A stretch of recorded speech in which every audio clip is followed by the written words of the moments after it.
जगन्नाथ पूरे गांव में अकेले पढ़े लिखे इंसान थे। एक स्कूल में सरकारी टीचर के तौर पर काम करते थे। बच्चों को शिक्षा देते देते एक दिन विचार आया कि क्यों ना कुछ ऐसा किया जाए जिससे दुनिया बदल जाए, क्यों ना पूरी दुनिया को सुधारा जाए।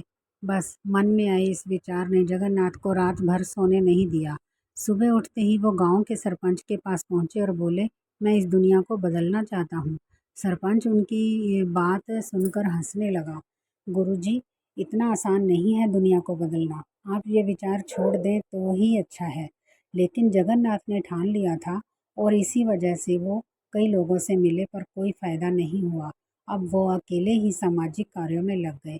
लेकिन जल्दी ही जगन्नाथ को ये सच्चाई समझ आ गई कि दुनिया को बदलना इतना आसान नहीं है।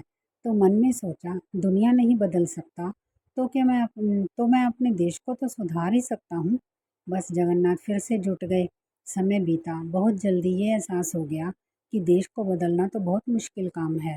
तो सोचा, क्यों ना अपने गांव को सुधारा जाए। अगर मैं अपने गांव को सुधार पाया तो भी ये अपने आप में बड़ी उपलब्धि होगी। इसी तरह जगन्नाथ ने अपना जीवन सामाजिक कार्यों में लगा दिया और समय के साथ अब वो बूढ़े हो चले थे, पर गांव रहा वैसा का वैसा। एक दिन सोचा कि पूरे गांव को नहीं बदला जा सकता तो क्यों ना अपने परिवार को सुधारा जाए। समय और बीता, उम्र के साथ जब जीवन का अनुभव हुआ तो जगन्नाथ ने पाया कि एक काम जो सबसे आसान है वो है खुद को बदलना। उन्हें एहसास हुआ कि काश मैंने खुद को बदला होता तो मेरा असर मेरे परिवार पर पड़ता, फिर मेरे परिवार से पड़ोस सुधरता और फिर पड़ोस से पूरा गांव, इसी तरह पूरा देश भी सुधर सकता था और फिर दुनिया को बदलने में बदलते देर नहीं लगती। मित्रों, महल कितना बड़ा और विशाल क्यों ना हो, लेकिन बनता वो ईंटों से ही है। और इस संसार रूपी महल की ईंटें हम लोग हैं, शिखर भी हम हैं और नींव भी हम।